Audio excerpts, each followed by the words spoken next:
بسم اللہ الرحمن الرحیم۔ بہترین ذوق سماعت کے لیے ایک ہدیہ اور تحفہ ہے۔ رسول اللہ صلی اللہ علیہ وآلہ وسلم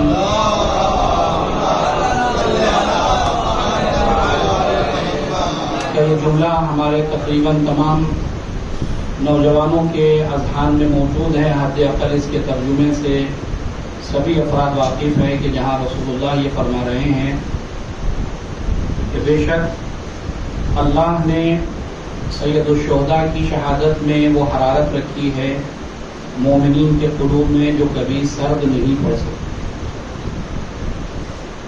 اور اس کی سب سے بڑی علامت ہے کہ آج بھی مختلف مذاہب اور فرق، مختلف ادیان، مختلف رنگ اور نسل کے افراد سرکار سید الشہداء کے روضہ مبارک پر حاضری دے کر اس بات کا اعلان کر رہے ہیں کہ جو سلسلہ سید الشہداء نے اپنی شہادت کے ذریعے سے سلسلہ جاری و ساری کیا تھا، اس کا اثر آج بھی کائنات پر نظر آ رہا ہے، اور یہ اثر قیامت تک انسان اپنی آنکھوں سے دیکھے گا، اس لیے کہ اس حرارت کو سرد نہیں ہونا۔ یہ کاروان عشق سید الشہداء مستقل جاری و ساری رہے گا، اور اسی حوالے سے آپ دیکھیں کہ کربلا میں الحمدللہ آج بھی سرکار سید الشہداء کی بارگاہ میں کروڑوں کا مجمع ہے کہ جو اس عظیم بارگاہ میں اپنی حاضری کا شرف حاصل کر رہا ہے۔ بہرکیف جو وہاں پر موجود ہیں ان کے لیے خداوند متعال سے دعا گو ہیں کہ پروردگار ان کو صحت و سلامتی کے ساتھ اس بارگاہ اقدس تک پہنچائے اور معرفت کی بھیک لے کر وہ اپنے دیار میں واپس پلٹیں، اور آپ تمامی افراد کے لیے دعا گو اور اپنے لیے ہم سب کو بھی توفیق دے کہ انشاءاللہ سال آئندہ اس عظیم کاروان میں ہم بھی اپنی شرکت کو پیش کر سکیں۔ ایک صلوات بھیجیں گے محمد وآل محمد۔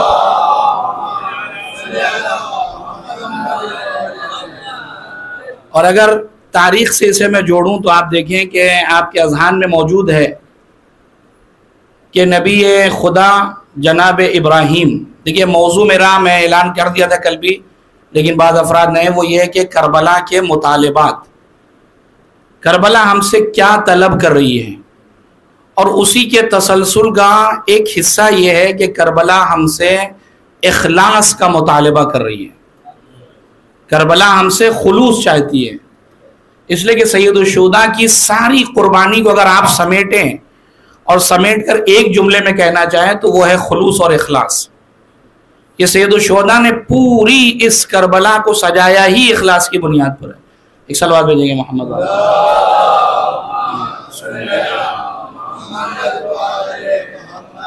یعنی آپ کربلا من ابتدا الی الانتہا، پوری کربلا کو آپ پڑھیے، ہر جگہ آپ کو سوائے خلوص کے کچھ نظر ہی نہیں آئے گا، اور آپ جا کر سوچئے گا ایک لمحے کے لیے کہ کربلا نے خلوص کو کتنی بڑی عظیم اور کس منزل پر پہنچایا ہے کہ جہاں ظالم زینب علیہ مقام سے مخاطب ہو اور یہ تانا دے کہ دیکھیے اللہ نے تمہارے ساتھ کیا کیا، اور اس مقام پر آنے کے بعد سید الشہداء کی بہن علی کی لاڈلی بیٹی نے جملہ جو کہا ہے وما رأیت الا جمیلا، میں نے کربلا میں سوائے حسن خدا کے کچھ دیکھا ہی نہیں ہے۔ آپ اس جملے کی تشریح کر ہی نہیں سکتے کہ کیا جملہ اسے شہزادی زینب سلام اللہ علیہا کہ جہاں آپ نے فرمایا کہ ما رأیت الا جمیلا، میں نے کربلا میں سوائے جمال الہی کے کچھ دیکھا ہی نہیں ہے، یعنی کہنا یہ چاہ رہی کہ میں نے تمام شہداء کی شہادت میں قاسم کے پامال لاشے پر، علی اکبر کے جنازے پر، علی کے عظیم بیٹے حسین ابن علی کی قربانی دینے کے باوجود میرے خلوص میں کوئی کمی نہیں آئی ہے۔ یعنی یہ کربلا کا سب سے بڑا مطالبہ ہے جو ہم سے ہے کہ تمہارے ہر عمل میں خلوص تمہیں نظر آنا چاہیے، اور یہ جتنا خلوص بڑھتا جائے گا تمہاری عزاداری میں بھی اتنا اضافہ ہوگا، تمہاری معرفت میں اضافہ ہوگا، اور پھر سید الشہداء کے قیام کو تم اس انداز سے دیکھنا شروع ہو جاؤ گے جیسے کربلا تم سے چاہتی ہے۔ کہیں نہ کہیں مشکل یہ ہے کہ ہم اس خلوص کو سائیڈ میں رکھ کر اپنے ذاتی مفاد کو سامنے رکھ لیتے ہیں، اپنی ظاہری رضاعت کو سامنے رکھتے ہیں، اس ظالم نفس کو خوش کرنے کے لیے کچھ نہ کچھ کام ایسے انجام دے دیتے ہیں کہ جس کے بعد اگر تنہائی میں جا کر سوچے تو واقعی افسوس ہوگا کہ یہ نہ کرتے تو بہتر تھا۔ ایک صلوات بھیجیے گا محمد والے محمد۔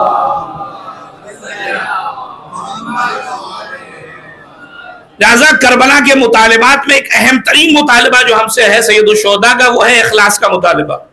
اب جو بات میں عرض کرنا چاہ رہا تھا وہ دیکھیں آپ، جناب ابراہیم، جناب حاجرہ اور جناب اسماعیل کو سرزمین مکہ جو آج آپ دیکھ رہے ہیں، لیکن قرآن نے جو اس کی تعبیر پیش کی ہے وادی غیر ذی زرع، یعنی جہاں زندگی گزارنے کا کوئی اثر موجود نہیں ہے، اس وادی غیر ذی زرع میں جناب ابراہیم، جناب حاجرہ اور جناب اسماعیل کو چھوڑ کر جا رہے ہیں۔ اچھا، یہاں پر بسا اوقات کچھ لوگ تاریخ سے، بہرحال ایک صلوات بھیجیے گا محمد والے محمد۔ دیکھیے ایک مصیبت آج منبر سے یہ بھی ہے کہ وہ کتاب میں لکھا ہوا ہے، حضور والا اگر کتاب میں لکھی ہوئی بات ہر بات پڑھی جانے لگے تو پتہ نہیں پھر عقائد کا کیا ہوگا ہمارے، اس لیے کہ نہ جانے کیا کیا لکھا گیا ہے کتابوں میں۔ توجہ دے رہے ہیں آپ؟ یہ دلیل کام نہیں آنے والی کہ کتاب میں لکھا ہوا ہے، نہیں، یہ کام کرے گا ہی نہیں، کتاب میں پتہ نہیں کیا کیا لکھا ہوا ہے۔ آپ کو جب منبر پر آپ آئے تو آپ کو یہ دیکھنا ہوگا کہ کتابوں میں جو لکھا ہے اور بقیہ جو قرآن کی آیتیں اس سے ٹیلی کریے، سیرت معصومین اور شخصیت معصومین کو ملائیے، اس کے بعد بیان کریے، تب بات سمجھ میں آئے گی کہ یہ صحیح ہے یا غلط ہے۔ ورنہ اگر کتاب میں لکھی ہوئی باتیں پڑھے جانے لگے تو پتہ چلا ممبروں سے لوگ اتار لیے جائیں گے کہ مولانا کل سے آپ مجلس نہ پڑھیے تو بہتر ہے۔ ایک صلوات بھیجیے گا محمد والے محمد۔ اس لیے کہ کتاب میں لکھی ہوئی ہر بات صحیح نہیں ہے، مورخین نے پتہ نہیں کیا کیا لکھ دیا ہے اور کس کس مقصد کے تحت لکھا ہے۔ آپ دیکھیں کہ ابن ابی الاوجاع چھٹے امام کے زمانہ ہے، اللہم صلی علی محمد وعلی محمد، سولی پہ چڑھایا جا رہا ہے اور یہ مسکرا رہا ہے۔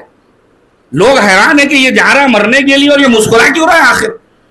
تو بڑی مسکراہٹ کے ساتھ کہتا ہے کہ میں تو مر جاؤں گا، لیکن وہ 5000 حدیثیں جو جعلی جو گڑھ کے میں نے تمہارے درمیان رکھی اس کا کیا ہوگا؟ توجہ دے رہے ہیں آپ؟ یعنی وہ اس بات پہ خوش ہے کہ ٹھیک ہے مجھے تو مار دو گے، لیکن یہ جو جعلی حدیث کا سلسلہ میں نے تمہارے درمیان رکھ دیا ہے اس کا آخر کیا کرو گے؟ اس کا مطلب یہ ہے کہ حدیث کی باب میں نہ جانے کتنی جعلی حدیث ہے۔ اب آپ سمجھے کہ جو لوگ یہ کہتے ہیں ہمارے لیے حدیث کافی ہے، حضور والا پہلے یہ تو بتائیے یہ حدیث جو آپ سمجھے یہ صحیح بھی ہے یا غلط ہے؟ اب آپ مراجع اعظام کی عظمت کو یہاں سے سمجھے کہ جنہوں نے 30 سال 40 سال 50 سال 60 سال کا عرصہ صرف ان احادیث اور قرآن کی آیتوں کو سمجھنے میں گزارا ہے، اور یہ بھائی صاحب ابھی اٹھے ہوئے آنے کے بعد کرے ہمیں تو سب سمجھ میں آ گیا، ہمیں عربی پوری کامل آ گئی، پورا گرامر آ گیا، سب ہمیں سمجھ میں آ گیا کہ حدیث میں کیا ہے قرآن میں کیا ہے۔ جو خود عربی کے ترجمہ پڑھ کر بات کرتے وہ یہ کہہ رہے ہیں کہ ہمیں سب پتا ہے۔ ایک صلوات بھیجیے گا محمد والے محمد۔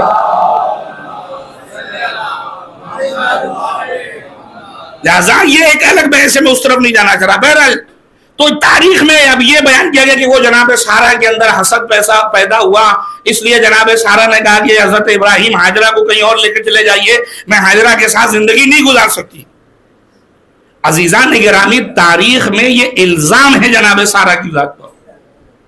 جناب سارہ ایک عظیم خاتون ہے، اگر یہی مرحلہ ہوتا تو جناب سارہ ہی نے پیشکش کی تھی کہ آپ جو ہے وہ حاجرہ سے شادی کر لیجئے۔ اگر یہ مرحلہ ہوتا تو پہلے ہی مرحلے پہ منع کر دیتی کہ نہیں کوئی ضرورت نہیں شادی کرنے کی۔ آپ ہی نے اپنی کنیز جو جناب حاجرہ تھی ان سے ازدواج کروایا، ان سے شادی کروائی، اور یہیں سے ایک مرحلہ اور سنتے جائیے۔ یہ جو آج اسلام سے دشمنی ہے، خاص طور سے صہیونسٹ کو، یہ اسرائیلی جو پورا طبقہ ہے، یہ آخر دشمن کیوں ہے اسلام کا؟ کبھی اس رخ سے بھی سوچئے گا، شاید آپ کے لیے کوئی نئی بات ہو کہ آخر یہ کیوں اتنا کٹر دشمن ہے مسلمانوں کے، کہ دنیا کے ہر محاذ پر یہ جو ہے پیچھے پڑے ہوئے ہیں۔ اس کی سب سے بڑی ایک وجہ یہ بھی ہے کیونکہ یہ کہتے ہیں کہ بھائی ہم جو ہے وہ نسل جناب سارہ سے ہیں، اور سارہ کون تھی؟ ملکہ تھی، اور تمہارا نبی جو آ رہا ہے وہ جناب حاجرہ کی نسل سے ہے، اور حاجرہ جو ہے وہ سارا کی کنیز تھی، لہذا ہم چونکہ مالک کے بیٹے تھے، ایک مالکہ تھی، وہ ایک بڑی نسل کی عورت تھی، ہم ان کی نسل سے، لہذا ہم کیسے ایسے آدمی کی اتباع کر لیں جو ہاجرہ کی نسل سے ہیں؟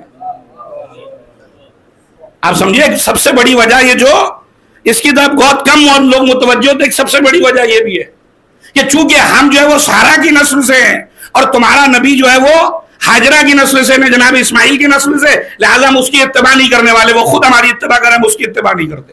جبکہ قرآن کہہ رہا ہے کہ علماء یہود پیغمبر اسلام کو ویسے ہی جانتے تھے جیسے ماں باپ اپنے بچوں کو پہچانتے تھے. انہیں سارے حقائق پتا تھی کہ کون کیا ہے، ساری چیزیں پتا تھی، لیکن اس کے باوجود کتمان حقیقت کیا. انہیں ساری حقیقت پتا تھی لیکن اس کے باوجود حقیقت کو چھپاتے رہے. کیوں؟ اس لیے کہ اگر حقیقت آیا ہو جائے تو پھر ہمارے دین کا کیا ہوگا. ایک صلوات بھیجیے گا محمد والے محمد.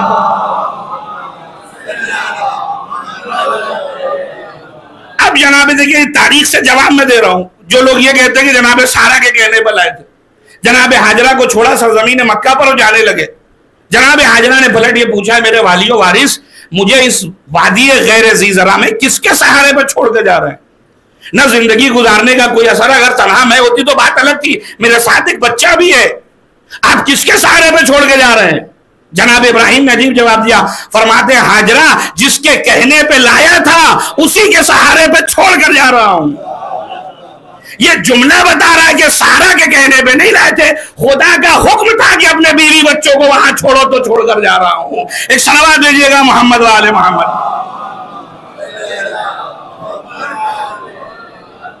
اچھا پہلی والی بات ہمیں زیادہ کیوں سمجھ میں آتی؟ چونکہ خود اتنا بیوی کے مطیع و فرما بردار ہو چکے ہیں کہ وہ بات مولانا بات صحیح ہو سکتا ہے، سارا نے کہا تو چل دی ہو، جیسے ہم چل دیتے ہیں، تو ہمیں سمجھ میں آ رہی کہ مولانا ہو سکتا ہے بات وہی والی صحیح ہو. نہیں، یہاں حکم خدا کی بات تھی کہ اللہ نے حکم دیا، لہذا جناب ابراہیم چھوڑ کر جا رہے ہیں. اب دیکھیں جا تو رہے ہیں لیکن نبی کے ساتھ ساتھ باپ بھی تو ہیں، لہذا دعا کے لیے ہاتھ اٹھائے. قرآن نے اس دعا کو نقل کیا تو قرآن کہتا ہے فَجْعَلْ أَفْئِدَةً مِّنَ النَّاسِ تَهْوِي إِلَيْهِمْ، پروردگار لوگوں کے دلوں کو ان کی جانب موڑ دینا. میں جا تو رہا ہوں، یہاں کچھ آثار زندگی نظر تو نہیں آ رہا، لیکن تیری ذات پر بھروسہ کر کے جا رہا ہوں، لہذا تجھے سے دعا کر رہا ہوں، اس لیے کہ کسی اور سے التجا کروں گا اس میں دم نہیں ہے، تیری ذات لامحدود ہے، لہذا تیری بارگاہ میں دعا کر رہا ہوں کہ پروردگار لوگوں کے قلوب کو ان کے جانب موڑ دینا. خوب آپ بتائیے لوگوں کے قلوب مڑے یا نہیں مڑے؟ جناب ابراہیم خلیل خدا کی دعا قبول ہوئی یا نہیں ہوئی؟ کہا مولانا بالکل قبول. کہا کیوں؟ کہا اس لیے کہ حج میں 20 سے 30 لاکھ کا مجمع پہنچ کر لبیک یا صلوات بھیجیے گا محمد والے محمد. یہ حج میں 20 سے 30 لاکھ کا مجمع پہنچ کر لبیک اللہم لبیک کی صدا کر کر بتاتا ہے کہ اے خلیل خدا آپ نے جو دعا کی تھی پروردگار عالم نے آپ کی دعا کو قبول کر لیا. عزیزو یہ ذہن میں اگر آپ کرے تو آئیے رسالت میں آپ کی زندگی کو دیکھیے. امام حسین کی ولادت ہوئی، آغوش رسالت میں رسول اللہ کے آئے اور آنے کے بعد امام حسین کو دیکھا اور دیکھنے کے بعد وہی دعا جو جناب ابراہیم نے کی تھی اسی دعا کے فکر کو دہرایا فَجْعَلْ أَفْئِدَةً مِّنَ النَّاسِ تَهْوِي إِلَيْهِمْ، پروردگار لوگوں کے دلوں کو حسین کی جانب موڑ دے. اب مجھے بتائیے حسین ابن علی کے حق میں خلیل خدا کی دعا، حبیب خدا کی دعا قبول ہوئی یا نہیں ہوئی؟ تو آپ برجستہ یہی جملہ کہیں گے کہ جس طریقے سے خلیل خدا کی دعا مستجاب ہوئی اور 20 سے 30 لاکھ کا مجمع پہنچ کر مکے میں اس بات کی گواہی دیتا ہے کہ یقیناً خلیل خدا کی دعا قبول ہے، ویسے ہی کربلا میں 3 کروڑ کا مجمع پہنچ کر بتاتا ہے کہ جیسے خلیل کی دعا قبول ہے ویسے ہی حبیب کی دعا بھی قبول ہے. صلوات بھیجیے گا محمد آل محمد.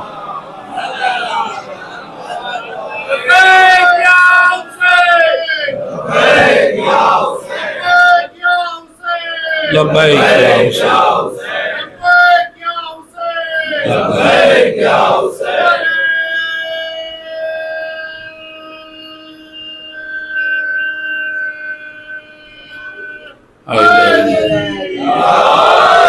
اگر خلیل اللہم صلی علی محمد وعلی محمد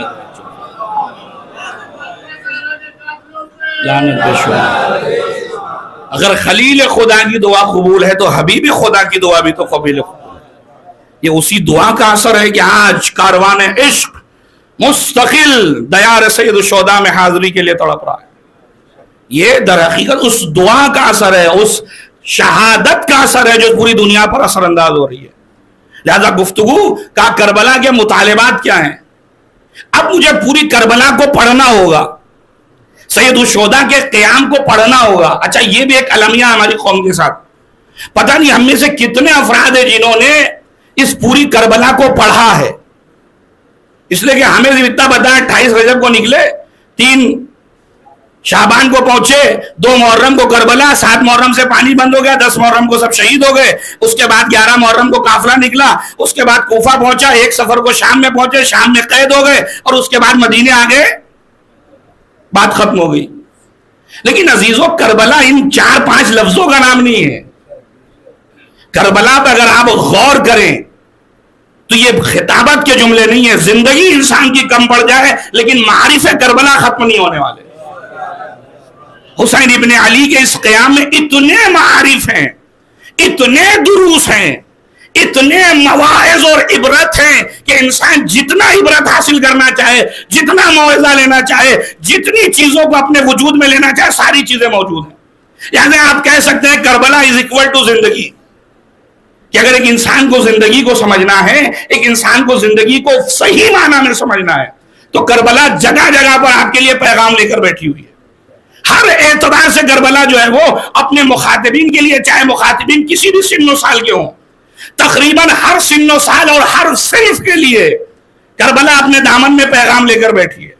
سوال یہ ہے کہ میں کربلا سے کیا لے پایا, کربلا نے اپنے اس قیام سے مجھ سے کیا مطالبہ کیا. یہ تعقل کی ضرورت ہے. کل میں نے اس بات پر زور دیا کہ آخر کربلا کا ذکر کیوں ہے, تاکہ قوت عقل میں جو ہے وہ بیداری آئے, تقویت عقل ہو, یہ عقل انسانی بیدار ہو, میرے علم میں اضافہ ہو, میرا عقیدہ مضبوط ہو, میں عملی طور سے کربلا سے نزدیک ہو سکوں, میں عبرت حاصل کر سکوں. یہ ساری چیزیں کربلا کے بیان کی وجہ ہو سکتی ہے. لیکن آج 2-3 اہم باتیں ہیں جو قوم سے بھی متعلق ہے, ہر فرد سے متعلق ہے, خاص طور سے سماج کے جو اہم ارکان ہیں ان سے میری گفتگو ہے. ایک صلوات بھیجیے گا محمد والے محمد. دیکھیے کربلا کا ایک مطالبہ اخلاص, اس پر آپ مستقل علماء اور خطبہ سے سنتے رہتے ہیں. گرچہ صرف میں نے کہا کہ اس ایک اخلاص کو اگر میں سمجھ لوں تو یقین جانے, خدا کی قسم نہ جانے کتنے مسئلے آسان ہو جائیں. چوتھے امام شب کی تاریخی میں اللہم صلی علی محمد, امام غلام کے ساتھ نکلے, غربا اور مساکین کے لیے غذا کا انتظام کیا آپ نے, اور ان کے سرانے رکھتے چلے جاتے. غلام نے دیکھا کہ ایک آدمی سو رہا ہے, اور امام نے اس کے سرانے ایک پیکٹ رکھا, اور پیکٹ رکھنے کے بعد امام آگے بڑھے تو غلام نے ہاتھ جوڑے, کہا مولا رکیے. کہا کیا ہوا؟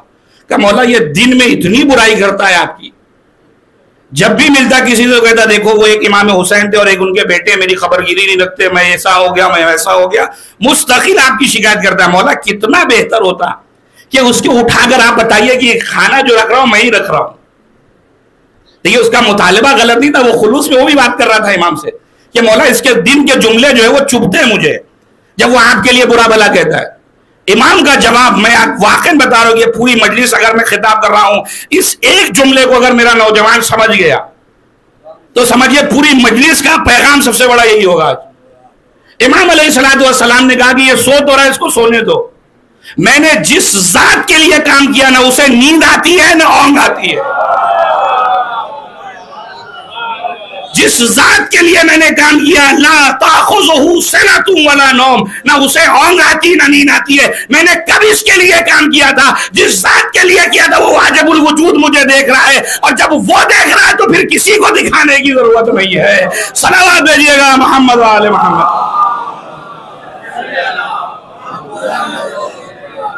لہذا کربلا کا سب سے بڑا مطالبہ ہم سے یہ ہے کہ ہمارے ہر عمل میں اخلاص پیدا ہو. لیکن مشکل یہ ہے کہ ہم تو پیچھے رہنے والوں میں سے نہیں, ہم چت بھی پٹ بھی سکے کے دونوں طرف ہم چلتے لے کر.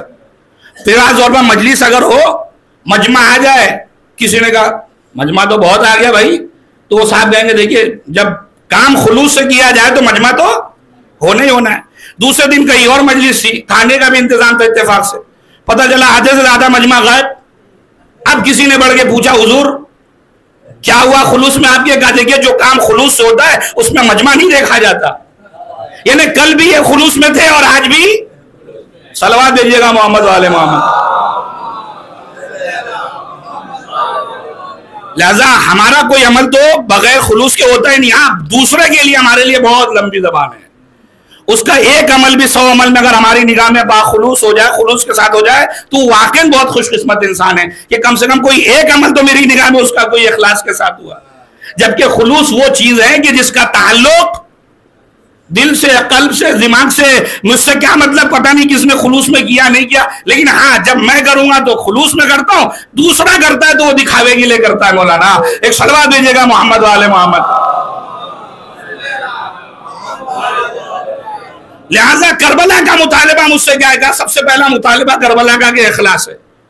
دوسری چیز آپ دیکھیں, یہ بہت بڑا پوائنٹ ہے جسے آپ اپنے ذہن نشین کریے گا, خاص طور سے میرے نوجوان. کربلا کا سب سے بڑا مطالبہ یہ کہ کربلا یہ کہہ رہی کہ اپنے ذاتی مفاد کو سائڈ میں رکھو. کربلا یہ کہہ رہی ہے کہ دین کو اس لیے مت گلے لگاؤ کہ تمہیں اپنا ذاتی فائدہ اس سے حاصل کرنا ہے, بلکہ دین کو اس لیے گلے لگاؤ چونکہ دین کو ضرورت ہے تمہارے عمل کی. اس فرق کو محسوس کریے گا. دین کو اس لیے مت سہارا بناؤ کہ اس دین کو سامنے رکھ کر اپنی ذات کو بچاؤں گا, بلکہ جب مسئلہ دین پر آئے تو اپنے ذات کو لٹا دو لیکن دین کو بچا لو. میں مثال دے رہا ہوں تاکہ بہت زیادہ نزدیک ہو میرے نوجوان. آپ دیکھیں کہ یہ جو یزید کی طرف سے نامہ آیا ہے مدینے میں, یہ نامہ کیا صرف امام حسین کے لیے آیا تھا؟ نہیں, عبداللہ ابن زبیر بھی ہے. تاریخ نے لکھا کہ عبداللہ ابن زبیر نے بھی مدینے کو چھوڑا ہے. اور عبداللہ ابن زبیر بھی کہاں جا کر بیٹھا؟ مکے میں. سید الشہداء نے بھی کس کا انتخاب کیا؟ مکے کا. دونوں مکے کا انتخاب کر رہے, دونوں مدینے سے نکلے, دونوں دین کا نام لے کے نکلے, دونوں جا کر پہنچے کہاں پر؟ مکے میں. اب تک اگر صرف یہی تک تاریخ ہوتی تو ہر آدمی کہتا امام حسین نے بھی قیام کیا اور گویا عبداللہ ابن زبیر بھی قیام کر رہا ہے. وہ بھی تو یزید کی بیعت نہیں کر رہا, اس نے بھی جو ہے مدینے کو چھوڑ دیا اور مکے میں آ کے قیام پذیر ہو گیا. اور سید الشہداء نے بھی مدینے کو چھوڑا اور جا کر وہاں پر قیام کر لیا. لیکن اب مسئلہ دیکھیے, اب جیسے جیسے تاریخیں بڑھ رہی ہیں ویسے ویسے سید الشہداء 4 مہینے سے زیادہ مکے میں رہے اور تاریخ آ گئی 8 ذی الحجہ کی, اور سید الشہداء نے ارادہ بنا لیا کہ اب میں مکہ چھوڑ رہا ہوں. دیکھیے اب معاملہ بہت اہم ہونے جا رہا ہے. اب سید الشہداء نے کہا کہ میں مکے میں نہیں رکوں گا, میں مکہ چھوڑ کر جا رہا ہوں. عبداللہ ابن زبیر کہتا ہے فرزند رسول کیا ضرورت ہے مکہ چھوڑنے کی, آپ یہیں پہ رک جائیے. امام حسین نے عجیب جواب دیا, کہا میں گوسفند نہیں بننا چاہتا, میں بھیڑ نہیں بننا چاہتا مکے میں. کیا مطلب؟ سید الشہداء اشارہ کر رہے ہیں کہ مجھے پتا ہے کہ جو بھی مکے میں رکے گا اس کا قتل ہونا ہے, اور میں نہیں چاہتا کہ میری وجہ سے کربلا کی حرمت کعبے کی حرمت پامال ہو, لہذا مجھے یہ برداشت نہیں ہے. لہذا سید الشہداء نے آخر اپنے سفر کو ضبط سفر باندھا اور 8 ذی الحجہ کو مکے کو چھوڑ کر کوفے کی جانب چل دیے.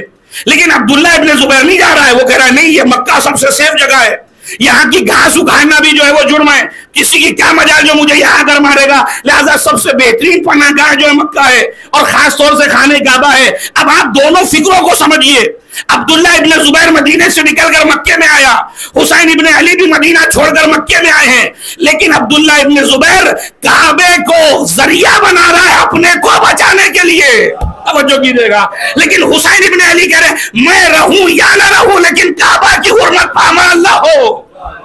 یعنی اپنی ذاتیات کو پیچھے رکھا ہے, دین کو آگے رکھ کے بتایا ہے کہ دیکھو ہمیشہ کامیابی اسی وقت ملے گی جب ذاتی مفاد کو پیچھے ڈالو گے, دین کے مفاد کو سامنے رکھو گے تو کامیابی ہی کامیابی ملنے والی ہے. صلوات دیجیے گا محمد والے محمد.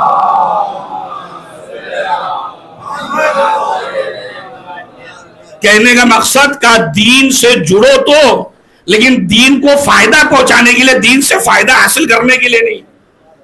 دین سے فائدہ حاصل کرو بہی مانا کہ اپنی زندگی کو سنوارو, لیکن دین کو معرکہ خطر میں مت ڈال دو کہ میری ذات بچ جائے لہذا دین آگے آ جائے.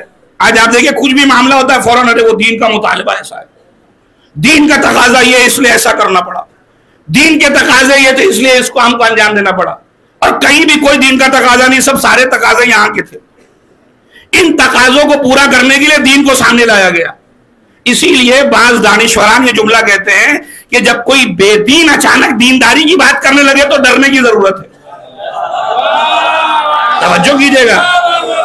کوئی بے دین اچانک زیادہ دینداری کی باتیں کرنے لگے تو خوش مت ہوئیے کہ بھائی ایک آدمی کا اضافہ ہونے جا رہا ہے. نہیں, یہ بہت بڑا کھیل کھیلنے جا رہا ہے آپ کے ساتھ. یہ چونکہ ایسے تو کوئی بہکام میں آ ہی رہا, پہلے دین کو سامنے لایا جائے, پہلے جو دین کی چادر کو اوڑھی جائے, جب سارے لوگ اپنے کنٹرول میں جائے پھر اپنے مقصد کو انجام دیا جائے گا.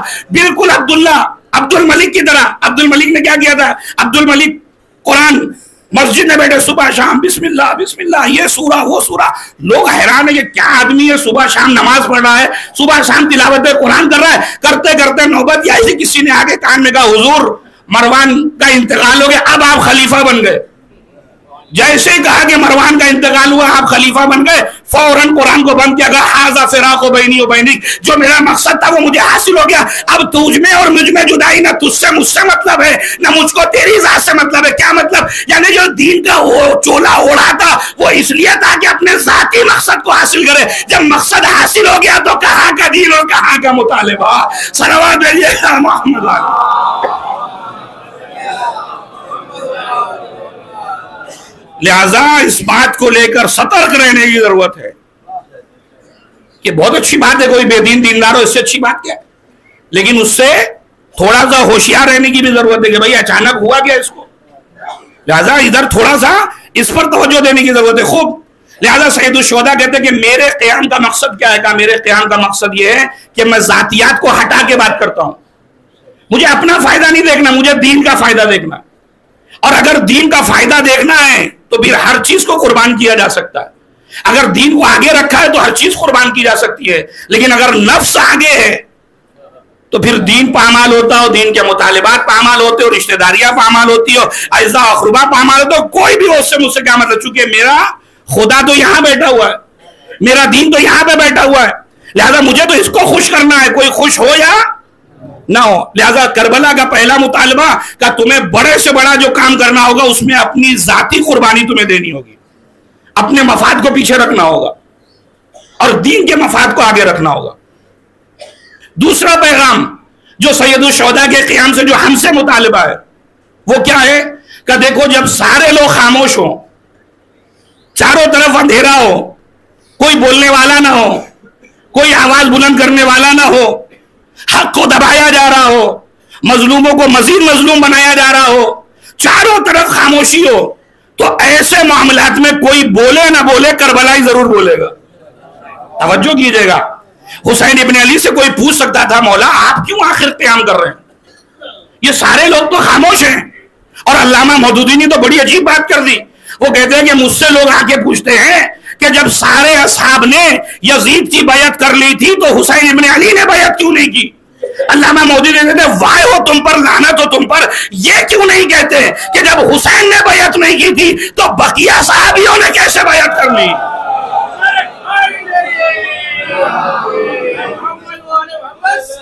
اللہم صلی اللہ علیہ وسلم. گزارش ہے تھوڑا تھوڑا سا آگے تشریف لے جائے, بات میں بات کریں, آواز بلند صلوات.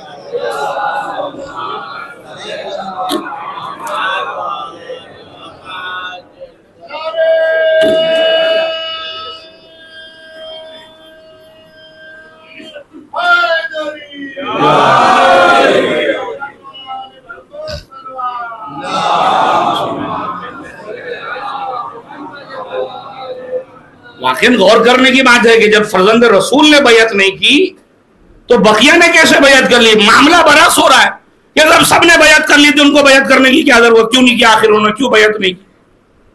ابھی آپ نے سنا ہوگا پاکستانی ہے وہ طارق مسعود ہو چٹکلے باز, اس نے بھی یہ جملہ کہا کہ وہ تو طاقت سے جو ہے وہ یزید جب طاقت میں تھا, جب سب نے بیعت کر لی تو سیدنا حسین نے کیوں نہیں بیعت کی؟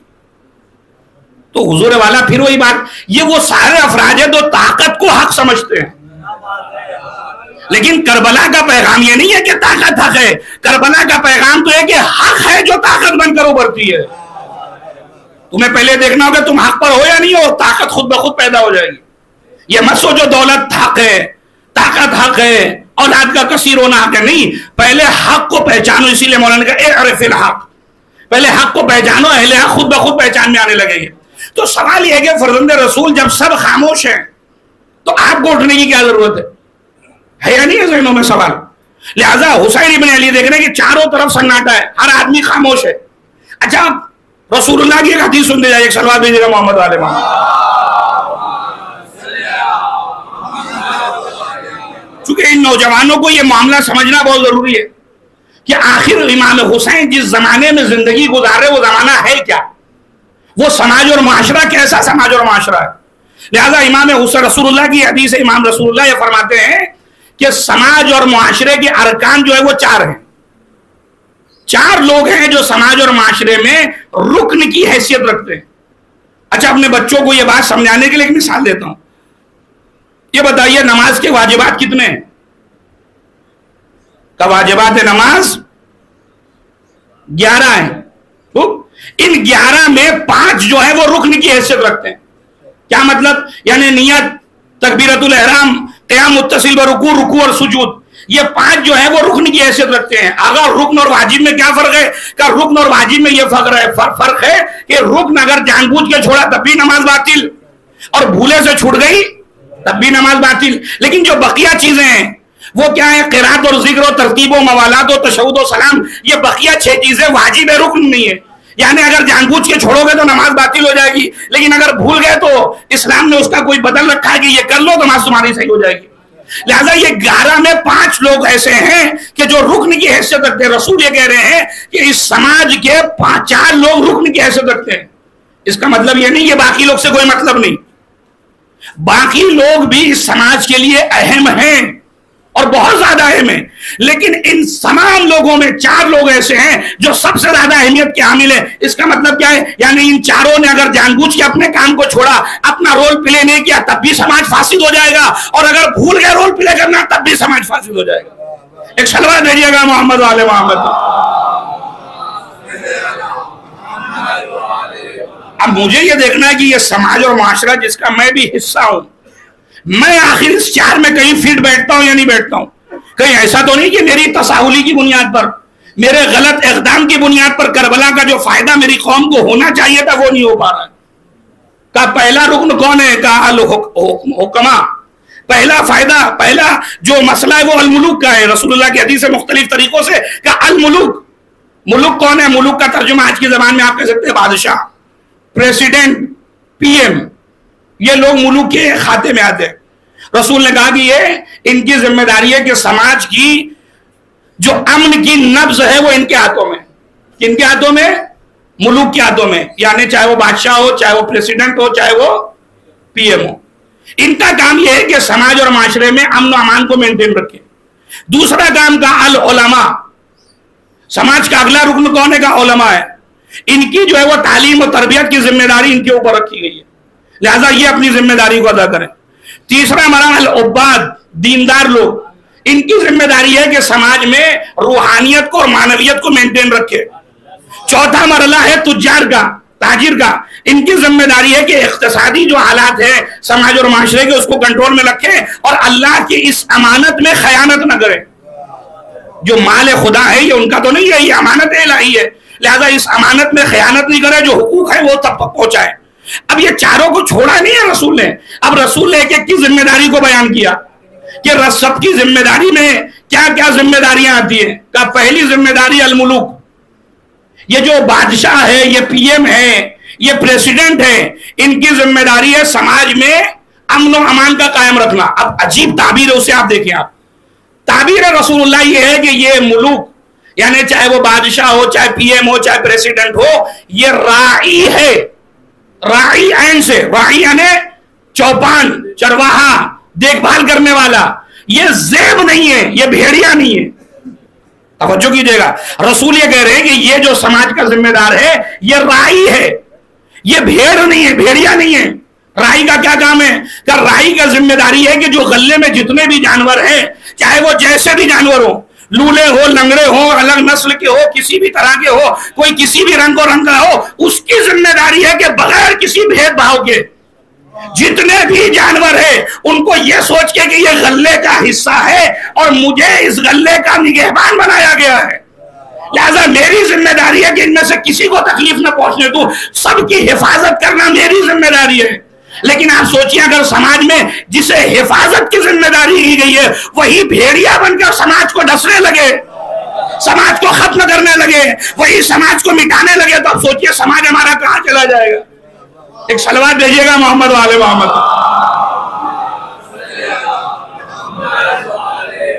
یہ بھیڑیا بن کے خود ہی سماج کو پھاڑ رہا ہے، چیر پھاڑ کر رہا ہے، یہی بھید بھاؤ کر رہا ہے، یہی اونچ نیچ کر رہا ہے، یہ اس کا مسئلہ، یہ اس کا مسئلہ، یہ فرقہ مسئلہ، یہ فلاں مذہب کا مسئلہ، اس کا مطلب یہ رائی نہیں ہے، یہ بھیڑیا والا کام کر رہا ہے۔ لہذا یہ سماج اگر نہ چاہتے ہوئے بھی برائی کی طرف آگے بڑھ جائے گا۔ پہلا ذمہ دار۔ دوسرا ذمہ دار کون؟ کا عالم۔ عالم کے لیے رسول اللہ کہتے ہیں عالم کا کون ہے؟ کا عالم طبیب ہے۔ اس قوم کے لیے عالم طبیب کی حیثیت رکھتا ہے۔ طبیب کا مطلب کیا ہے؟ کہ طبیب کا مطلب یہ ہوتا ہے کہ طبیب کی ذمہ داری ہے کہ جہاں پر بھی مریض نظر آئے اس کا علاج کرے۔ اور رسول اللہ کی اسی لیے تو صفت ہے طبیب دوار بطب۔ رسول اللہ اپنی ڈسپینسری ساتھ میں لے کے چلتے تھے۔ وہ منتظر نہیں ہے کہ کوئی یہاں پر آئے تو اس کا سوئی دوں گا، اسے علاج کروں گا، نہیں، جہاں بھی مریض نظر آئے فوراً اس کا علاج وہیں پر ہونا ہے۔ اس کا مطلب عالم کی ذمہ داری صرف یہ نہیں ہے کہ جو امام باڑے تک آ گیا، جو مسجد تک آ گیا، صرف اسی کو تبلیغ کروں گا، باہر کوئی ملا تو اسے تبلیغ نہیں کروں گا۔ نہیں، ہر انسان جو بھی میرے سامنے آیا اور اگر واقعی اسے تبلیغ کی ضرورت ہے تو وہ کہنا ہے۔ اچھا، اس طبیب کے مقابلے میں قوم کی کیا ذمہ داری ہے؟ بھئی اگر یہ طبیب ہے تو قوم کیا ہوئی؟ مریض ہوئی سیدھا سیدھا۔ ایک صلوات بھیجیے گا محمد وآل محمد۔ اچھا، اب یہاں تک اگر آپ آئے تو آپ مجھے بتائیے کہ مریض کی کیا ذمہ داری ہے؟ مریض آپ نے کبھی سوچا، دیکھا آپ نے کبھی آج تک؟ مجھے بتائیے گا اگر کسی نے کیا ہو یہ کام کہ ڈاکٹر کے پاس گئے، دیکھیں دوستی ہو تو الگ بات ہے، لیکن واقعی سیریس میٹر ہو گئے ہو تو ڈاکٹر صاحب کے پاس کہ بھائی فلاں مرض ہے، اب ڈاکٹر صاحب نے قلم اٹھایا نسخہ لکھنے کے لیے، ادھر سے نے کہا کہ خبردار یہ نسخہ نہیں چلنے والا، یہ جو آپ دوا دے رہے ہیں یہ مجھے نہیں چاہیے۔ کوئی ہے کام مولانا؟ ہے تو بہت سے کہنے والے، لیکن سب کو ڈر ہے کہ کہیں زیادہ تیزی سے کہہ دیا تو کہیں اونچ نیچ پورا اسپیلنگ میں ہو گئی تو پتہ چلا یہاں سے وہاں پہنچ جائیں گے، دوا کہیں اوپر نیچے ہو گئی تو معاملہ خراب ہو جائے گا، لہذا جان کا خطرہ ہے، بولنا کچھ نہیں ہے۔ جیسے ڈاکٹر نے کہا کہ بھائی یہ نسخہ یہی ہوگا، یہ چھوڑنا ہے، یہ نہیں کھانا ہے، یہ پینا ہے، ایسے سونا ہے، ویسے اٹھنا ہے، ساری چیزیں A to Z گھر پہ جا کے بتا دے، دیکھو آج سے میرا پورا شیڈول چینج ہونے والا ہے، اس لیے کہ ڈاکٹر صاحب نے کہہ دیا ایسے سے ایسا ہونا، ایسے سے ایسا ہونا ہے، ورنہ یہ میرا جسم جو ہے ختم ہو جائے گا، مر جاؤں گا، تم بیوہ ہو جاؤ گے مثلاً۔ اب پورا گھر ڈر گیا کہ بھائی بات تو صحیح ہے، ڈاکٹر صاحب کی بات پہ تو عمل نہیں کیا تو بوال ہو جائے گا، لہذا پورا گھر لگا ہوا ہے ڈاکٹر صاحب کی اس رویے اور اس روش پر اور اس نسخے پر عمل کرنے کے لیے۔ کس لیے؟ تاکہ یہ جان بچ جائے، یہ جسم بن جائے جو فانی ہے۔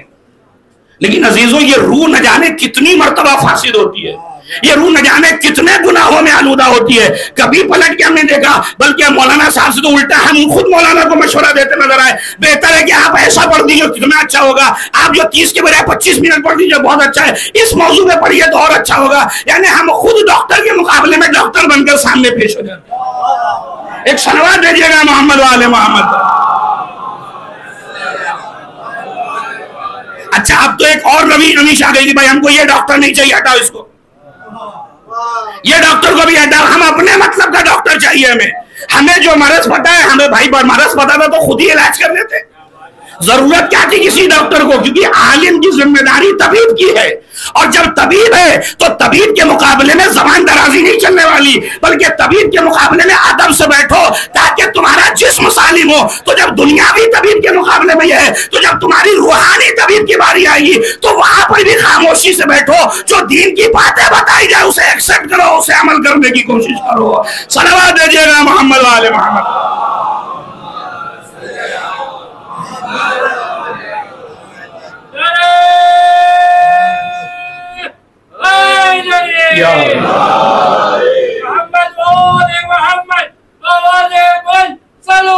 اللہم صلی اللہ علیہ۔ لہذا اس مسئلے میں کام کرنے کی ضرورت ہے۔ اور دیکھیں نقصان پھر کس کا ہو رہا ہے؟ قوم کا ہو رہا ہے۔ یہ نہیں پڑھیں گے، وہ وہاں نہیں پڑھیں گے۔ اب یہ سلسلہ بمبئی پتہ نہیں کب سے شروع ہوا، مجھے نہیں معلوم، لیکن بہرحال یہ سلسلہ غلط ہوا ہے جو بھی ہو رہا ہے، اس لیے کہ پھر وہی بات، کیونکہ ذاتی مفاد کو جب تک آپ سامنے رکھیں گے اور دین کا فائدہ نہیں دیکھیں گے، مشکلات میں قوم آنے والی ہے۔ آپ خوش ہیں کہ ہم نے ان کو روک دیا، وہ خوش ہے کہ ہم نے ان کو روک دیا، اور دونوں اپنے آپ میں خوش ہیں، کس لیے کہ نفس کو خوش کیا ہے۔ لیکن سوال یہ ہے کہ کیا اللہ بھی اس عمل سے راضی ہوا یا نہیں ہوا؟ رسول اللہ اس عمل سے راضی ہوئے یا نہیں ہوئے؟ آخر اس عمل میں دین کا کتنا فائدہ ہوا؟ اس لیے کہ رسول اللہ کا نواسا کعبہ کو اس لیے چھوڑ رہا ہے تاکہ کعبہ کی حرمت بچ جائے، میں رہوں یا نہ رہوں، اس لیے کہ دین کو باقی رکھنا ہے۔ لہذا میں اگر اس کسی بھی مرحلے میں میں کسی کا طرفدار ہے، کسی کا مخالف نہیں ہوں، میں کلی بات کر رہا ہوں کہ جو بھی کام کر رہا ہے قوم کا ہر فرد اسے یہ سوچ کے کرنا ہے کہ اس سے صرف میرا فائدہ ہوگا کہ قوم کا بھی فائدہ ہوگا، اس سے صرف میرا نقصان ہے یا قوم کا نقصان ہے۔ اگر صرف میرا نقصان ہے تو بالکل کر جائیے، کوئی بات نہیں ہے، لیکن اگر آپ کے کسی عمل سے قوم کو نقصان پہنچ رہا ہے، قوم کسی تیسرے آدمی کی نگاہ میں بدنام ہو رہی ہے، تو خدا کے واسطے اس عمل کو انجام نہ دیجیے، اس لیے کہ قوم بڑی باعزت قوم ہے۔ ایک صلوات دیجیے گا محمد وآل محمد۔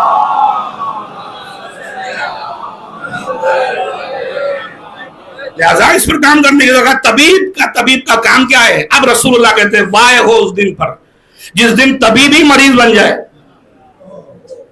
کتنا سخت مرحلہ آپ سوچیں کہ ڈاکٹر صاحب خود مریض ہو جائیں، ان کو خود علاج کی ضرورت پڑ جائے، تو اب سماج اور معاشرے کا کیا حال ہوگا؟ اب یہ چاہے جان بوجھ کر گئے چاہے بھولے سو، سماج کا بربادی کے دہانے پر جانا ہی جانا ہے۔ کیوں؟ اس لیے کہ طبیب جو ہے، یہ ڈاکٹر جو ہے، وہ اب یہ خود مریض بن گیا ہے۔ لہذا رسول کہتے ہیں بہت خطرہ اب سماج کو۔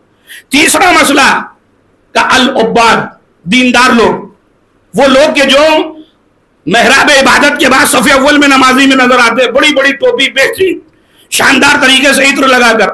اب نوجوان دیکھ رہا ہے یہ تو صف اول یا صف دوم یا صف سوم، کوئی نماز ختم نہیں ہوئی ان کی، اور جیسی باہر نکلے زبان پہ وہ کلمات کسار کے پوچھے نہیں۔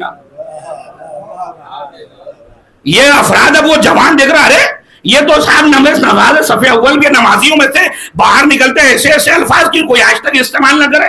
اس کے بعد پھر تھوڑا کچھ قدم آگے بڑھے، کہا کیا ہوا؟ کہا پتہ نہیں، کئی سالوں سے 50,000 لے کر بیٹھے، آج تک دیے نہیں ہے۔ اب یہ اور اس کی آنکھیں کھلی ہیں، یہ تو صف اول کے نمازیوں میں سے تھے، یہ آخر 50,000 بھی لے کے بیٹھے، آج تک نہیں دے سکے۔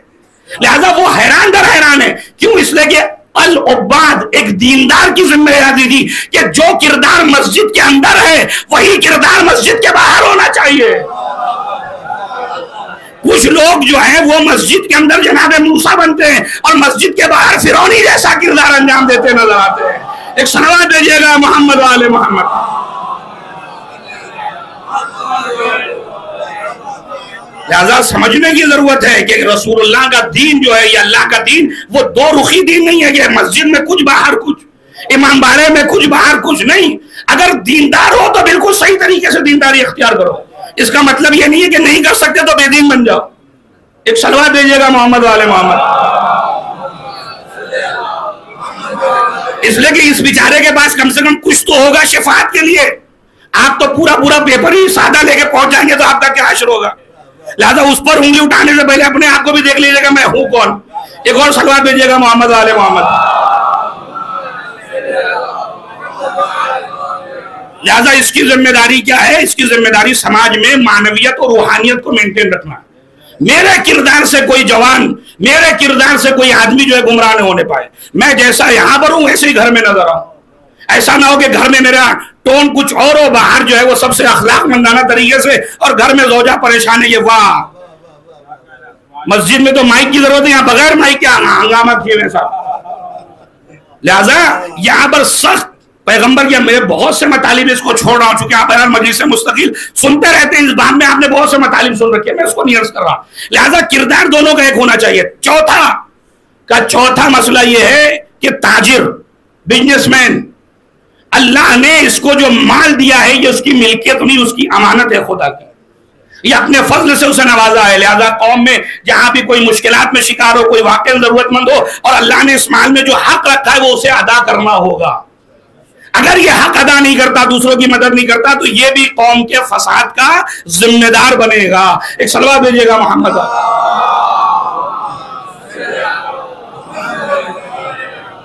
بات دوسری طرف لے جا سکتا تھا لیکن رک کے اس کو کامل کروں گا آج۔ اب دیکھیے، آپ کہیں گے مولانا کوئی مثال دیجیے تو سمجھ میں آئے۔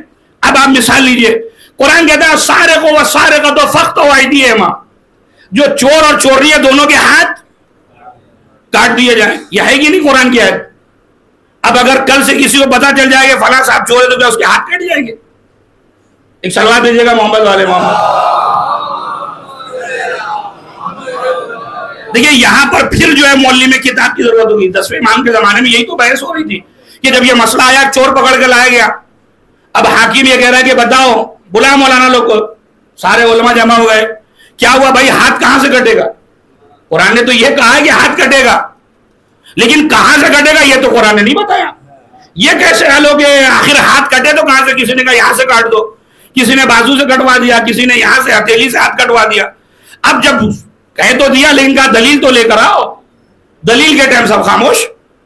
اب بات پھر گھوم کے وہی آئی کہ بھائی اس مسئلے کو جیسے کل کے حاکم نے کہا تھا کہ اگر علی نہ ہوتے تو میں ہلاک ہو جاتا, آج پھر اسی علی کے در پر دنیا آتی نظر آئی. حاکم نے کہا بلاؤ علی نقی کو, امام ہادی کو بلایا گیا کہ مولا مسئلے کو حل کرنا آپ ہی کی ذمہ داری ہے. دیکھیں دشمن بھی سمجھ رہا ہے کہ یہ سب جعلی علماء گھوم رہے ہیں, ان کے پاس کچھ ہے نہیں. حقیقی عالم تو وہی فرزند رسول ہے جو صحیح تعلیم قرآن ہمیں دے گا. لہذا جب آنے کے بعد کہا, آپ نے کہا یہ چاروں انگلیاں یہاں سے کٹیں گی. کہا مولانا مطلب آغا بات تو صحیح ہے, آپ سبھی بات کر رہے ہیں لیکن دلیل کیا ہے؟ امام نے مسکرا کے کہا دیکھو یہ 7 سبع یعنی یہ سبع اعضائے سبع جو ہے وہ اللہ کے لیے ہوتے ہیں. اعضائے سبع کا یہ دونوں گھٹنے یہ دونوں ناخن, پیروں کا جو گھٹنا, پیروں کا جو انگوٹھا ہے اس کا سرا, دو یہ اور ایک ماتھا, یہ 7 ہو گئے اعضائے سبع کا. یہ اللہ کے لیے. یہ ہتھیلی جو ہے وہ سجدے کے لیے ضروری ہے, لہذا یہ ہتھیلی نہیں بلکہ یہاں سے ہاتھ کاٹے جائیں گے. اب جب دلیل دی امام نے تو اس نے کہا بات تو صحیح ہے. ارے اب امام کی دلیل کے آگے کیا انسان کہتا, بات ختم ہو گئی. اب یہاں پہ جو میرا سوال تھا کہ بھائی ایک چور پکڑا گیا, اب اس کو آپ اسلامی حکومت میں آپ کہیں اس کو ہاتھ کاٹ دیں, نہیں. اب جا کر قانون پڑھے, کئی یعنی 10 سے 15 قانون اسلام نے رکھے ہیں. کہ پہلے یہ دیکھو کہ یہ چور جس نے چوری کی یہ بالغ تھا یا نہیں تھا, یہ چوری کرنے والا عاقل ہے یا عاقل نہیں ہے, یہ چوری کرنے والا کسی مجبوری میں تو چوری نہیں کرا. ایسا تو نہیں ہے کہ اس کے فیملی کے اوپر جو ہے وہ بندوق رکھ کے کوئی کھڑا ہو سل کے جاؤ چوری کر کے آؤ ورنہ جو اس کو مار دوں گا. یہ جا کر چیک کرو. یہ دیکھو جس زمانے میں چوری کر رہا ہے وہ قحط سالی بھوک مری کا زمانہ تو نہیں ہے کہ جس زمانے میں لوگ بھوک سے مر رہے تھے لہذا یہ اپنے بچوں کی جان بچانے کے لیے چوری کے لیے نکلا تھا, اپنے اختیار سے چوری کیا تھا نہیں تھا. ایک اور مسئلہ کہ یہ چوری کے مسئلے سے واقف تھا یا نہیں تھا, اسے پتا بھی تھا یا نہیں تھا کہ چوری کرنا حرام ہے, اسے پتا بھی تھا یا نہیں پتا تھا. عزیزو یہیں پر رک کے اب یہ چاروں ذمہ داری کو دیکھیں. یعنی اسلام یہ کہہ رہا کہ یہ چور جو بنا ہے اس چور کی چوری کو صرف نہیں دیکھو, یہ دیکھو اس چوری کرنے کے پیچھے کون کون شریک ہے. پہلے اس حاکم کو ڈھونڈو جس حاکم نے سماج میں امن و امان کو قائم نہیں کیا کہ کچھ لوگ زیادہ دولت مند بن جائے, کچھ لوگ فقیر بنتے چلے جائے, لہذا اس نے اپنی ذمہ داری کو ادا نہیں کیا, لہذا یہ چوری کی طرف بڑھ گیا ہے. اس عالم کے گریبان کو بھی پکڑو کہ جس نے اس کو یہ نہیں بتایا کہ چوری کرنا جرم تھا, چوری کرنا حرام تھا. اس تاجر کے گریبان کو بھی پکڑو کہ جس نے اپنے حقوق جو اس کے ذمے تھے اس نے اس کا حق ادا نہیں کیا ورنہ اس کے بچے بھوکے مر رہے تھے, یہ بیچارہ چوری کے راہ پہ نکلا ہے. یعنی اسلام پورے سماج کو لے کے چل رہا ہے کہ اگر ایک چوری بھی ہو رہی ہے تو پورا سماج ذمہ دار ہے کہ آخر یہ چوری ہوئی کیوں. جب تک یہ سب اپنا رول پلے نہیں کریں گے اس وقت تک دین ترقی نہیں کرے گا. صلوات بھیجیے گا محمد و آل محمد.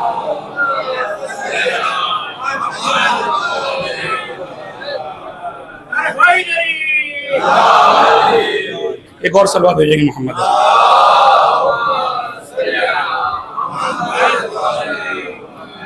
دیکھ رہے صرف ایک مسئلہ چوری کا تھا لیکن اس میں پورا سماج جو ہے وہ شامل ہے. اسی لیے رسول اللہ نے کہا یہ چاروں کو اپنی ذمہ داریوں کو ادا کرنا ہے. اگر یہ اپنی ذمہ داری کو ادا نہیں کریں گے تو کہیں نہ کہیں سماج پہ اس کا اثر ہوگا. اب ایسے سماج میں اب امام حسین دیکھ رہے ہیں کہ میں یہاں کا حاکم تو کرپٹ ہے, یہ یزید جیسا حاکم بن گیا. عالموں کا حال یہ ہے کہ کوئی بولنے کو تیار نہیں بلکہ میرے اوپر قتل کا فتوے صادر کرنے لگیں گے. یہ جو عام لوگ ہیں جو صحابی ہیں وہ سب کے سب بیعت کر کے بیٹھے جو دیندار تھے. تاجروں کا حال یہ ہے کہ وہ بھی جو ہے اپنی تجارت کا کہیں نقصان نہ ہو جائے وہ بھی خاموش بیٹھے ہیں. لہذا ایسے اندھیرے ماحول میں فرزند رسول الثقلین اٹھے گا نہیں. اگر ساری دنیا بھی خاموش رہے تو رہے لیکن حسین ابن علی خاموش نہیں ہوں گے. حسین اس مردہ سماج کو زندہ کر کے دکھائیں گے اور حسین ابن علی نے اپنے اور اپنے شہداء کے خون کے ذریعے سے اس سماج کو ایسا زندہ کیا کہ یزید کے بعد تخت خلافت پہ آنے والا اس کا بیٹا بھی کچھ دن بیٹھنے کے بعد کہتا ہے یہ تخت اس قابل نہیں ہے کہ اب اس پر بیٹھا جائے. یہی وجہ ہے کہ علامہ نقل سے کسی نے پوچھا تھا کہ یہ بتائیے امام حسین کی قربانی کا فائدہ کیا ہوا، چھوٹا سا فائدہ بتائیے آپ. کہا دیکھو علامہ نقل نے جملہ کہا تو ان کا جملہ نقل کر رہا ہوں. وہ فرماتے ہیں امام حسین کی قربانی کا سب سے چھوٹا فائدہ یہ ہوا کہ قوم کے اندر اتنی بیداری پیدا کر دی حسین ابن علی نے کہ اب تاریخ میں کبھی بھی جمعہ کی نماز بدھ کو نہیں پڑھی جائے گی. صلوات دیجیے گا محمد وآل محمد.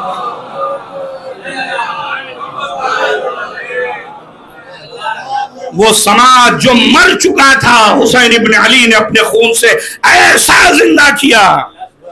ورنہ آپ سوچتے نہیں کبھی بیٹھ کر کہ اگر آپ کے امام جماعت نے صبح کی 2 کی بجائے 4 پڑھا دی تو کیا ہوگا؟ کیا ایسا ہوگا کہ سب کہیں کوئی بات نہیں، آج مولانا کا دین 4 پڑھا دیا کوئی بات نہیں. لیکن آپ سوچیں وہ 2 کے بجائے 4 پڑھا کر پلٹ کے یہ کہہ رہا ہے کہ اگر موڈ ہو تو اور 2 پڑھ دوں، اور پبلک خاموش ہے. کتنی حیرت کی بات ہے. آپ سوچیں جمعہ کی نماز بدھ کو ادا کی جا رہی ہے، کتنی حیرانی کی بات ہے. یا یہ واقع حیرانی کی بات نہیں، فرزند رسول کو نعرہ تکبیر کے ساتھ قتل کیا جا رہا ہے. کتنی حیرانی کی بات ہے. اس سے بڑا ظلم واقع اسلام میں کیا ہوگا؟ اور سارے لوگ خاموش ہیں.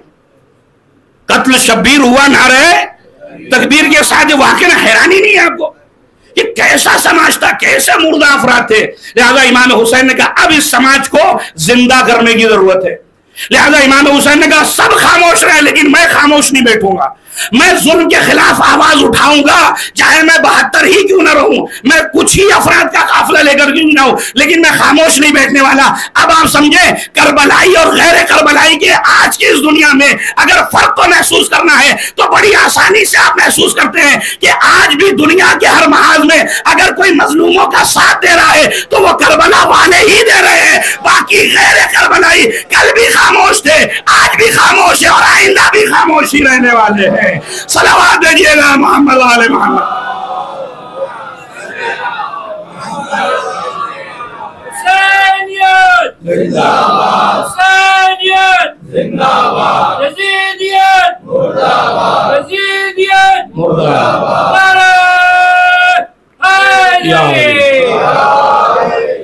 آج آپ کو بہت اچھے طریقے بات سمجھ میں آ رہی ہے کہ یہ 56 ممالک کر کے آ رہے ہیں. اچھا صرف خاموش رہتے تو پھر بھی کام چل جاتا، بجائے خاموش رہنے کے دشمن کی حمایت کر رہے ہوں، دشمن کی مدد کرتے نظر آ رہے ہیں. بجائے یہ کہ اپنے برادران اسلامی کا ساتھ دیتے ان کی حمایت میں کچھ بولتے ہیں، خاموشی کی چادر. اب آپ سمجھ ہوں گے ان کے آبا و اجداد کس طریقے سے خاموش رہے ہوں گے. فرزند رسول کا قتل اور یہ سب خاموش بیٹھے ہوئے. آپ سوچیں کتنا آج کے نوجوانوں کو سمجھنا کتنا آسان ہو گیا کہ ہو سکتا ہے آج کا نوجوان اگر یہ واقعات نہ ہوتے تو کہتے ہیں کیسے ہو سکتا ہے مولانا اتنے بڑے بڑے صحابی اور خاموش بیٹھے رہ گئے. تو آج کے حالات کو دیکھ لو. آج تو سمجھ رہے ہو نا کہ کم کم ان کو تو بولنا چاہیے یہ کیوں خاموش بیٹھے ہوئے ہیں. لیکن آپ دیکھیں حسین ابن علی کے چاہنے والے کسی بھی ملک میں ہو، کسی محاذ پہ ہو، وہ کہہ رہے ہیں نہیں حسین ابن علی کے قتل میں اللہ نے وہ حرارت رکھی ہے کہ ہم کبھی بھی ظلم کے مقابلے میں خاموش بیٹھ ہی نہیں سکتے. اگر ظلم کے خلاف بیٹھ گئے تو اس کا مطلب کربلا کے مطالبے ہی کو پورا نہیں کیا. صلوات دیجیے گا محمد والے محمد. آخری بات اور آپ کی رحمت تمام. حسین ابن علی کا اگلا پیغام کربلا کا آپ دیکھیں جب امام حسین نکل رہے ہیں جناب محمد حنفی آ کے کیا کہتے ہیں کہ آپ عراق نہ جائیے. عبداللہ ابن عباس اتنی عظیم شخصیت، حبر الامہ کا لقب ہے ان کا، وہی عبداللہ ابن عباس ہے جن کو رات بھر تفسیر لکھائی ہے مولانا بسم اللہ کی. وہ بھی آگے کہتے ہیں کہ فرزند رسول آپ مکہ مت جائیے، عراق نہ جائیے، آپ شہید ہو جائیں گے. ساری چیزیں جناب ام سلمہ وہ بھی کہہ رہی ہیں کہ آپ تشریف نہ لے جائیے. عبداللہ ابن جعفر کے لیے تو یہاں تک ملا کہ وہ مکے تک آئے بھی امام کے ساتھ، باقاعدہ امام کے ساتھ مکے تک آئے عبداللہ ابن جعفر، اور راستے بھر اس امام سے یہ التجا کرتے رہے کہ آپ عراق کی جانب نہ جائیے گا. یہ بتائیے یہ ساری شخصیتیں کیا مطلب معمولی شخصیتیں تھیں؟ یہ جو چاروں نام لیے بڑی عظیم شخصیتیں اسلام کی. لیکن آپ دیکھیں یہ سارے لوگ کہہ رہے تھے کہ فرزند رسول عراق کی طرف نہ جائیے، کربلا نہ جائیے مثلا. لیکن امام حسین کہہ رہے نہیں مجھے کربلا جانا ہے. امام حسین آخر آپ ان کی بات سن کیوں نہیں رہے؟ امام نے کہا دیکھو جب مشن بڑا ہوتا ہے تو مقصد جب بڑا ہوتا ہے تو اس مقصد کی جو نگاہیں ہوتی ہیں، جو منطق اور لاجک ہوتی ہے، وہ بھی بہت بڑی ہوتی ہے. ان کا بھی مقصد نیک ہے لیکن میرا مقصد ان کے مقصد سے بڑا ہے. یہ میری جان کو چاہتے ہیں، یہ چاہتے ہیں کہ میری جان بچ جائے، اس لیے کہ انہوں نے جتنوں نے مشورہ دیا ان سب نے مشورہ یہ دیا ہے کہ آپ نہ جائیں. کیوں؟ اس لیے کہ حسین بچ جائیں. ان کی منطق یہ کہتی ہے کہ امام حسین کو بچنا ضروری ہے، لیکن جو قیام جو میں نے انجام دیا ہے، جو مقصد میرا ہے، اس مقصد کا تقاضا یہ ہے کہ میں رہوں نہ رہوں دین میرا باقی رہنا چاہیے. لہذا وہ اپنی منطق کے حساب سے بات کر رہے ہیں، لہذا مجھ سے کہہ رہے ہیں کہ آپ نہ جائیے، لیکن مجھے پتا ہے کہ مجھے اپنے آپ کو نہیں بچانا ہے بلکہ مجھے دین اسلام کو بچانا ہے. مجھے 1,24,000 نبیوں کی محنت کو بچانا ہے، لہذا مجھے نکلنا پڑے گا. مجھے اپنی جان بچانے سے کچھ نہیں ہوگا. جب تک اپنی جان نہیں قربان کروں گا یہ دین بچنے والا نہیں ہے. ایک صلوات دیجیے گا محمد آل محمد. حسین ابن علی ہاشمی مطلبی فخر زہرا علی شان رسول عربی. اے حسین ابن علی محسن دین اسلام، تو نے بتلا دیا انسان کو انسان کا مقام. اے حسین ابن علی محسن داور تو ہے، فخر زہرا علی شان پیغمبر تو ہے. حسینیہ زندہ باد، حسینیہ زندہ باد، حسینیہ زندہ باد، یزیدیہ زندہ باد، یزیدیہ زندہ باد، یزیدیہ زندہ باد. آواز بلند صلوات. اللہم صلی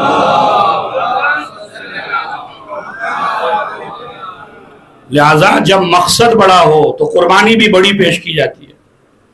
لہذا ان کا مقصد بھی نیک تھا، وہ مجھے بچانا چاہتے تھے، لیکن مجھے پتا ہے کہ میرے مقصد کے لیے مجھے قربان ہونا پڑے گا. لہذا مجھے رکنا نہیں ہے، مجھے کربلا تک جانا ہے تاکہ یہ قربانی پیش کر میں صحیح معنی میں دین کو بھی بچاؤں.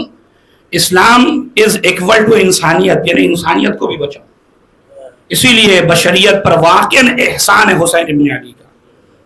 لہذا وہ قوم جو اس زمانے میں جس کے ہاں قوت احساس نہیں تھا، جس کے ہاں جرأت اظہار نہیں تھا، حسین ابن علی نے ان کے اندر قوت احساس کو پیدا کیا کہ ہم کے اندر قوت احساس تو پیدا کرو کہ تمہارے ساتھ ہو کیا رہا ہے، اور تم جو ہے وہ خاموش تماشائی بنے دیکھ رہو. تمہارا سماج مر چکا ہے، تم سب مردہ قوم ہو چکے ہو. لہذا امام حسین نے سب کو اپنے خون کے ذریعے سے زندگی عطا کی اور انہیں بتایا کہ دیکھو مردہ قوموں کے اعمال اور تمہاری علامتیں تمہارے وجود میں پائی جا رہی ہیں، زندہ قوموں کی علامت نہیں ہوتی. اسی لیے جب نکلے تھے تو یہی تو کہا تھا انما خرجت لطلب الاصلاح فی امت جدی. یہ نہیں کہا کہ میں جا رہا ہوں یزید کو سمجھانے کے لیے. مولا آپ کا سارا مسئلہ تو یزید کے ساتھ تھا، آپ یہ کہتے ہیں میں جا رہا ہوں یزید کو سمجھانے کے لیے. خبردار، دین کا انکار نہیں کرنا، دین کے قوانین کو پامال نہیں کرنا. نہیں، لیکن امام کہہ رہے کہ نہیں، میں جا رہا ہوں نانا کی امت کی اصلاح کے لیے. کیوں؟ اس لیے کہ فرزند رسول جانتے ہیں کہ اگر صرف آج یزید کا نام لے لوں گا اور یزید کی اصلاح ہو جائے گی تو 61 ہجری کا یزید تو سدھر سکتا تھا شاید، لیکن قیامت تک جو آنے والے یزید تھے ان کا کیا حشر ہوتا. ان کو بھی تو پیغام دینا تھا کہ آخر میں کون ہوں.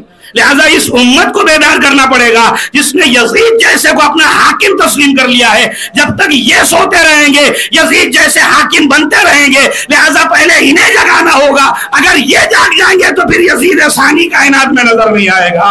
ایک صلوات دیجیے گا محمد آل محمد.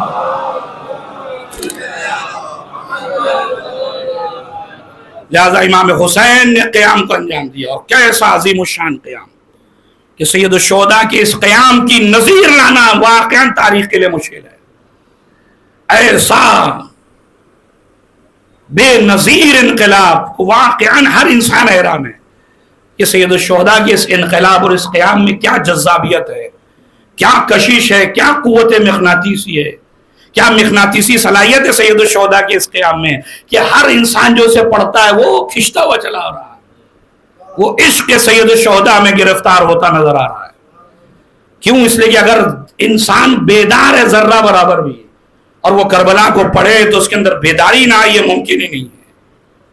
لہذا حسین ابن علی نے اپنے پورے راستے میں جہاں جہاں لوگ ملے، امام حسین سخنرانی، تقریر، خطبہ، تاکہ جن کے اندر انسانیت ہے وہ اس قافلے میں شریک ہوتے چلے جائیں۔ آج کی تاریخ 13 سفر کی جو تاریخ گزری ہے، بعض مقاتل نے جناب سکینہ کی شہادت کی تاریخ کے عنوان سے لکھا ہے۔ لہذا 2 جملے چند روایت پڑھ کے بات کو ختم کروں گا کہ آپ دیکھیں کہ جس کربلا میں یہ 4 سالہ جو بچی ہے سید الشہداء کی، ایسا بامعرفت کردار ادا کیا ہے کہ آپ دیکھیں کہ کربلا میں کہیں پر بھی کسی بچے کی طرف سے کوئی فرمائش ایسی نہیں آئی کہ مولا ہم پیاس سے مر رہے ہیں، آپ جو ہے یزید کی بیعت کر لیجئے، اے بابا آپ کی سکینہ پیاسی، آپ جا کر یزید کی بیعت کر لیجئے۔ کسی بچے کے لبوں پر یہ جملہ نہیں آیا کہ مولا ہم پیاس سے مر جائیں گے، ہماری مائیں پیاس سے بلک رہی ہیں، ہمارے باپ جو ہے پیاس سے نڈالے، آپ بیعت کیوں نہیں کرتے؟ نہیں، ہر انسان پیاس کو برداشت کرنے کے لیے تیار ہے، لیکن سید الشہداء کے سامنے یہ جملہ کہنے کی جرات نہیں رکھتا۔ اسے پتا ہے کہ اسی پیاس کے ذریعے سے حسین ابن علی فتح حاصل کرنے والا ہے۔ ہمارا پیاسا رہنا اس انقلاب کی فتح کے لیے بہت زیادہ ضروری تھا، لہذا ہر بچہ اس انقلاب میں اپنا سہیم ہو کر نظر آ رہا ہے کہ میں اس انقلاب میں شریک ہوں۔ یہی وجہ ہے کہ آپ دیکھیں کہ اسی لیے بچوں کے اوپر وہ مصائب آئے گئے کربلا میں کہ تاریخ کربلا نے لکھا کہ جب امام حسین رخصت آخر ہو کر خیموں سے رخصت ہو کر باہر نکلنا چاہتے ہیں، مقتل کا راوی لکھتا ہے کہ میں نے دیکھا خیمے کا پردہ اٹھا، حسین نکلنا چاہتے ہیں لیکن کوئی ہے جو حسین کا دامن پکڑ کر کھینچ لیتا ہے، حسین ابن علی باہر نکلنا چاہتے ہیں، پھر ہے جو دامن پکڑ کر کھینچ لیتا ہے۔ راوی کہتا ہے اور عزیزو میرا دل بھی یہ کہتا اگر کوئی بڑا ہوتا تو بازو پکڑ کر کھینچتا کہ مولا نہ جائیے، کوئی 4 سالہ بچی ہے جو حسین کے دامن سے لپٹ جاتی، بابا ارے صبح سے جو بھی گیا وہ واپس نہ آیا، اے بابا میرا چچا بھی پانی لینے گیا تھا وہ بھی واپس نہ آیا، اے بابا آپ ہمیں کس کے سہارے پہ چھوڑ کے جا رہے ہیں؟ حسین نے رخصت کیا، گھوڑے کو ایڑ لگائی، حسین ذوالجناح پہ سوار ہو کر رخصت ہونا ہی چاہتے تھے کہ ایک مرتبہ اس ذوالجناح نے زبان پہ زبانی سے کہا آقا ذرا پیروں کی طرف متوجہ ہوئیے۔ اب ایک مرتبہ مولا نے مڑ کے دیکھا تو 4 سالہ بچی سکینہ گھوڑوں کی ٹاپوں سے لپٹے بہن کر یہ میرے بابا کے گھوڑے، ارے میرے بابا کو نہ لے جا۔ ایک مرتبہ امام نے جب کیفیت کو دیکھا، اے سکینہ بابا نے تو تمہیں رخصت کر دیا، جاؤ خدا حافظ۔ ایک مرتبہ سکینہ نے اپنے بابا کو دیکھا کہ بابا ذرا نیچے تشریف لائیے۔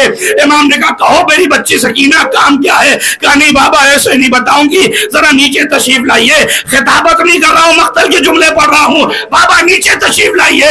امام حسین نیچے آئے، کہا بابا زمین کربلا پہ بیٹھیے۔ امام حسین زمین کربلا پہ بیٹھ گئے۔ ایک مرتبہ بچی ہوش میں آئی اور ایک عجیب جملہ کہا، صاحبان اولاد تشریف رکھتے ہیں، فرماتی ہے بابا ایک مرتبہ اس طریقے سے ہاتھ پھیر دیجئے جیسے یتیموں کے سر پہ ہاتھ پھیرتے ہیں۔ اتنا سننا تھا، حسین نے کلیجے سے لگا لیا، اے میری بچی سکینہ، ارے ابھی حسین زندہ ہے، ارے یہ یتیموں والا جملہ اس اجرکم اللہ، میں ہاتھوں کو جوڑوں گا اے بی بی، ارے یہ کام تو آپ خیمے میں بھی کروا سکتی تھی، یہ عمل تو آپ حسین سے خیمے میں بھی کروا سکتی تھی، یہ خیمے کے باہر یہ عمل کیوں؟ کہا تمہیں نہیں پتا، ارے خیموں میں بہت سے یتیم بچے تھے، اگر میں ان کے سامنے مطالبہ کرتی میرے بابا کبھی دستے شفقت نہ، یتیموں کے سامنے کبھی مجھے پیار نہ کرتے میرے بابا۔ اجرکم اللہ، عزیزو داستان ظلم یہی پہ ختم نہ ہوئی، حسین شہید ہو گئے، لیجئے خیموں کی تاراجی شروع ہوئی، بس آخری روایت اور رحمت تمام، خیموں کو لوٹا جانے لگا۔ مواتل لکھتے ہیں کہ ایک مرتبہ خولی کو آنے میں دیر ہو گئی، خولی کو ان خیموں کو لوٹنے میں دیر ہو گئی۔ جب یہ پہنچا تو کیا دیکھا، سارے اسباب لٹ چکے ہیں، اب کچھ نظر نہیں آ رہا، یہاں دیکھا وہاں دیکھا، اسے کچھ نظر نہیں آیا۔ ایک مرتبہ اچانک اس کی نگاہ حسین کی 4 سالہ بچی پہ پڑی، ایک مرتبہ جیسی بچی کو دیکھا، بچی کی طرف آگے بڑھنا شروع کیا۔ ایک مرتبہ سکینہ نے اپنے دونوں ہاتھوں کو کانوں تک لے جایا، اس لیے کہ سکینہ سمجھ گئی کہ اس کی نگاہ میری بالی پر ہے، وہ بالی جو میرے بابا نے مجھے تحفے میں دی تھی۔ ایک مرتبہ بالی کو چھیننا چاہا، سکینہ نے مزاحمت کی کہ یہ بالی نہ دوں گی، ایک مرتبہ تماچے لگائے، اور بات یہی پہ ختم نہ ہوئی، اس ظالم نے بالیوں کو کھولا نہیں ہے بلکہ دونوں بالیوں کو پکڑا اور ایک مرتبہ جھٹکا دیا۔ سکینہ کے کانوں کی لویں بھی پھٹ گئی. سکینہ بیان کرتی رہی اے میرے بابا ارے آپ کا دیا ہوا تحفہ بھی چھین لیا گیا, ارے آپ کی بچی پہ یہ مصائب ڈھائے گئے. حسین کی بچی چیختی رہی اے میرے چچا, اے بھیا علی اکبر, اے بھیا قاسم, آپ کی بہن پہ مظالم ڈھائے جا رہے ہیں.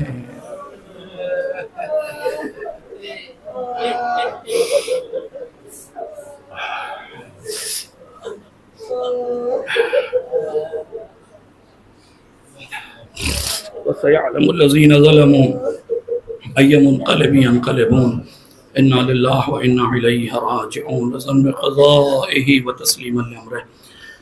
پروردگار تجھے واسطہ محمد و آل محمد کا ہماری اس مختصر سے عبادت کو شرف قبولیت عنایت فرما. پروردگار ہم سب کو پابند دین و شریعت قرار دے. پروردگار ہم سب کو مقصد سید الشہداء کو مزید پروان چڑھانے کی توفیق عنایت فرما. پروردگار ہماری عزاداری کو قبول فرما. پروردگار ہماری قوم کے اندر بیداری پیدا فرما. پروردگار تجھے واسطہ محمد آل محمد کا خدای وارث اعظم امام زمانہ کے ظہور میں تعجیل فرما. ہم سب کو ان کے مخلص غلام شمار فرما. ربنا تقبل منا انک انت السمیع العلیم. ایک مرتبہ سورہ حمد اور 3 مرتبہ سورہ توحید کی تلاوت فرما کر بانیان مجلس کے تمام مرحومین و مرحومات کی ارواح کو ایصال فرما. السلام علیکم ائمة الہدی ورحمۃ اللہ وبرکاتہ. استودعکم اللہ وأقرأ عليكم السلام. آمنا بالله وبالرسول